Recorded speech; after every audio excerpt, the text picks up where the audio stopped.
Dalam hidupku, aku tidak bisa melupakanmu barang sesaat pun. Ku pendam cintaku sedemikian lama tanpa mampu menceritakannya kepada siapapun. Engkau memaklumkan cintamu ke seluruh dunia, sementara aku membakarnya di dalam hatiku. Sementara engkau membakar segala sesuatu yang ada di sekelilingmu. Kini aku harus menghabiskan hidupku dengan seseorang, padahal segenap jiwaku menjadi milik orang lain. Katakan padaku kekasih, mana di antara kita yang lebih dimabuk cinta? Oke. Ya, engkau atau aku. Ya. Tapi nanti ini ya bagian-bagian belakangnya menenteramkan Majnun. Surat ini dari aku, seorang perempuan yang terpenjara di rumahnya, seorang perempuan yang sepanjang hari hanya duduk-duduk sambil termenung di rumah. Untukmu wahai kekasihku, apa kabarmu sayang? Ya. Ya. Bagaimana hari-harimu? Dengan siapa engkau menjalani jam demi jam dalam hidupmu di lembah-lembah dan gunung-gunung itu? Aku kira engkau lebih bahagia daripada aku. Engkau bisa bebas pergi kemana saja, dengan siapa saja, dan bisa makan apa saja. Sedangkan aku, ketahuilah kekasihku, aku tak bisa berbuat apa-apa, kecuali hanya menunggu hari demi hari tanpa jiwa, sambil terus mengingatmu dan merinduimu. Hatiku hampa. Duhai kekasih, jiwaku yang berhati bening, bagai mata air Khidir, mata air keabadian. Aku masih seperti dulu. Meski aku telah menikah, namun aku bersumpah, hatimu selalu ada di hatiku. Meski aku tidur satu rumah dengan suamiku, tapi ranjangku tak pernah mempertemukan kepalaku dan kepalanya.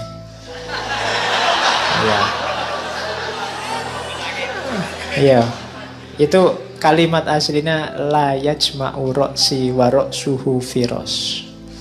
Jadi memang Laila tidak mau disentuh oleh suaminya. Nanti ceritanya begitu. Permata di tubuhku masih tersimpan utuh, bersih, dan tak pernah disentuh oleh jamahan tangan siapapun. Hartaku yang paling berharga masih terkunci rapat dan tak pernah dibuka oleh tangan siapapun. Bunga di taman masih tetap kuncup dan belum merekah sebagaimana dulu. Wahai kekasih hatiku, kemarilah, tuangkan air keabadian Khidir itu. Jarak jauhku darimu tak akan lama lagi. Kita akan menyatu dalam keabadian. Ya, ini surat panjangnya Laila karena untuk menenteramkan Qais. Jadi kalau tidak begitu bisa stres terus. Ya. Tapi nanti terus Qais juga balas suratnya. Cuma Qais ini senengnya luar biasa dapat suratnya Laila, sehingga dia yang biasanya bisa bikin syair panjang lebar sekarang tidak bisa ngomong apa-apa. Kalimatnya pendek sekali jawabannya. Nanti penghubungnya ini namanya Zaid. Ini surat dariku, aku yang gelisah dan gila. Untukmu, wahai engkau yang ada di lubuk jiwaku. Kini engkau adalah mahkota di kepala siapa dan kekayaan di tangan siapa. Aku hanyalah debu di lembahmu.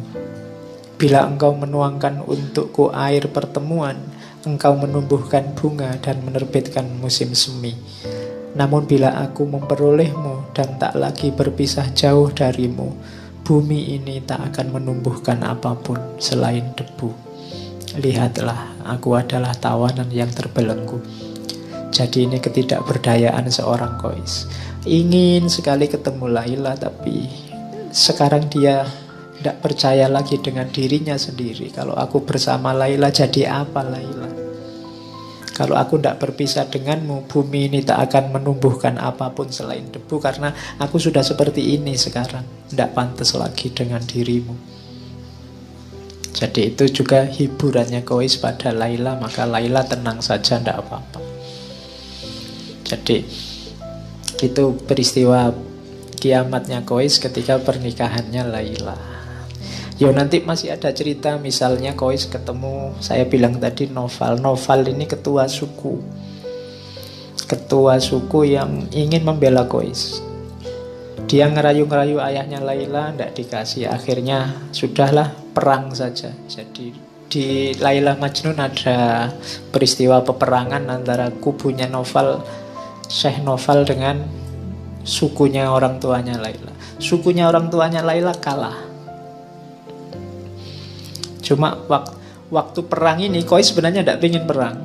Ketika perang Kois malah ada di pihaknya, ceritanya Laila, sukunya Laila. Iya, bingung ya memang.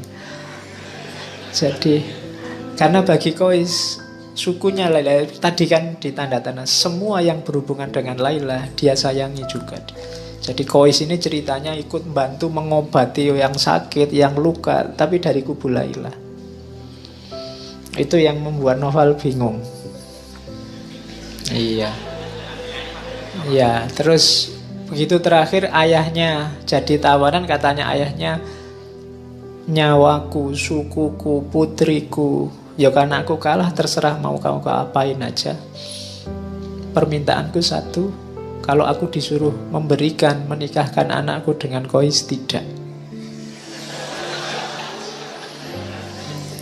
Ya, pokoknya itulah antagonisnya ada di situ. Jadi kalau Kois enggak, itu kehormatan suku kalau bagi ayahnya Laila.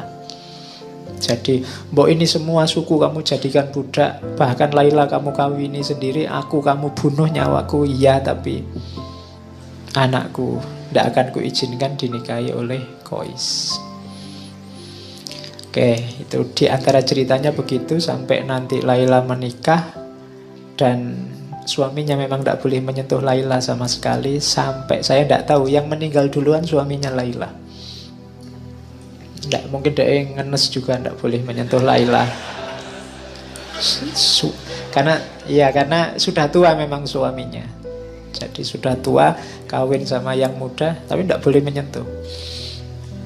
Akhirnya dia meninggal duluan. Tapi Laila ini setelah meninggalnya suaminya kesehatannya turun drastis karena dia sudah memang habis-habisan memendam rindu. Kois juga sudah habis-habisan begitu.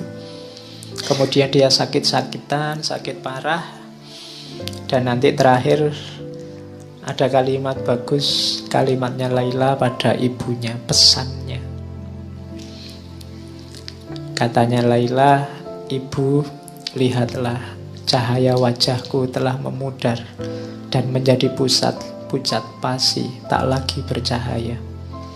Lilin-lilin di mataku tampak muram dan akan segera padam. Wahai ibuku, aku mohon engkau mendengarkan wasiatku sebelum aku pulang besok atau lusa. Bila mana aku mati, kenakan aku baju pengantin yang paling bagus. Jangan bungkus aku dengan kain kafan. Carilah kain yang berwarna merah muda, bagai darah segar seorang yang syahid. Lalu riaslah wajah dan tubuhku secantik mungkin, bagaikan pengantin yang paling cantik di seluruh bumi. Alis Kois dan bulu mataku ambillah dari debu yang melekat di kaki kekasihku. Dan jangan usapkan ke tubuhku minyak wangi kesturi atau minyak wangi apapun. Usapkanlah dengan air mata Kois, kekasihku. Sesudah aku mengenakan baju pengantin itu dan menjadi sangat cantik dan anggun, aku akan menunggu Kois. Sang pengembara yang luka itu akan datang. Terus, wahai ibu, katakan kepada pengembara yang selalu diliputi kesengsaraan itu, semua sudah selesai. Laila, sahabatnya dalam kesedihan itu, sekarang sudah tiada. Ia telah bebas dari belenggu duniawi. Hatinya hanya diberikan kepadamu dan dia mati untukmu. Cinta telah menyatu dalam kehidupan yang ia jalani. Cahaya cinta itu begitu murni sehingga tak ada kebahagiaan lain yang dia ketahui selain menyebut namamu. Tidak ada satupun yang bisa menghibur pikirannya yang selalu tertekan kecuali cintanya padamu.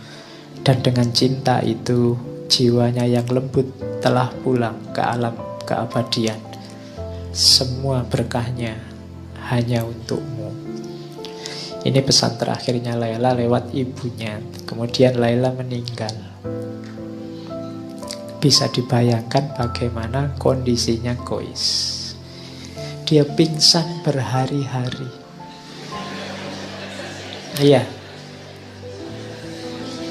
Iya, pingsan berhari-hari. Terus setelah itu dia lari-lari ke makamnya Laila.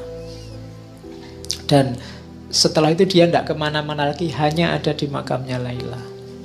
Pekerjaannya tiap hari memeluk nisan dan makamnya Laila. Dan ini kalimat terakhirnya. Sebelum menyusul Laila, nanti dia meninggal dalam keadaan memeluk pusaranya, memeluk makamnya Laila. Engkau telah keluar dari kehidupan yang membingungkan ini. Dunia adalah rangkaian pengkhianatan dan perselisihan yang tidak pernah berakhir. Dan aku berharap engkau dapat segera melepaskan belenggu di kakiku dan memuaskan dahagaku dengan minuman cinta yang memabukkan. Di sana kita akan segera bertemu dalam kebahagiaan abadi. Lilin yang menyinari hidup kita akan semakin bersinar dengan nyala yang lebih terang. Cinta kita akan bercampur dengan cahaya keabadian. Ya Allah, dengarlah hamba-Mu. Dalam tatapan cinta, bebaskanlah dia dari segala penderitaan yang menimpanya selama ini. Atas nama-Mu, rengkuhlah dia dalam pelukan-Mu. Ya Allah, tunjukkanlah kasih sayang-Mu, tunjukkanlah kebesaran-Mu pada diriku ini. Pertemukanlah segera aku padanya. Tidak ada lagi yang dapat kupertahankan di dunia ini setelah jiwaku satu-satunya Engkau panggil. Setelah itu tidak ada. Jadi mereka berdua meninggal. Itu akhirnya Laila Majnun. Nanti cerita ini ada beberapa tambahan. Ada cerita juga seorang sufi. Kalau di akhir cerita itu Zaid tadi yang jadi penghubung itu bermimpi dua-duanya berbahagia di alam sana. Qais dan Laila sedang berbahagia dengan pakaian terindah, dengan keremajaannya lagi dan seterusnya. Tapi nanti ada seorang sufi yang bermimpi. Jadi sufi ini bermimpi bahwa di akhirat sana Allah menyapa Qais. Sapaannya pada Qais adalah, wahai Qais, mengapa engkau menyebut namaku dengan nama Laila waktu di dunia? Itu sebenarnya ingin menunjukkan bahwa sebenarnya ini kisah tentang cinta ilahiyah. Kisah tentang cinta kepada Tuhan yang sudah mendalam.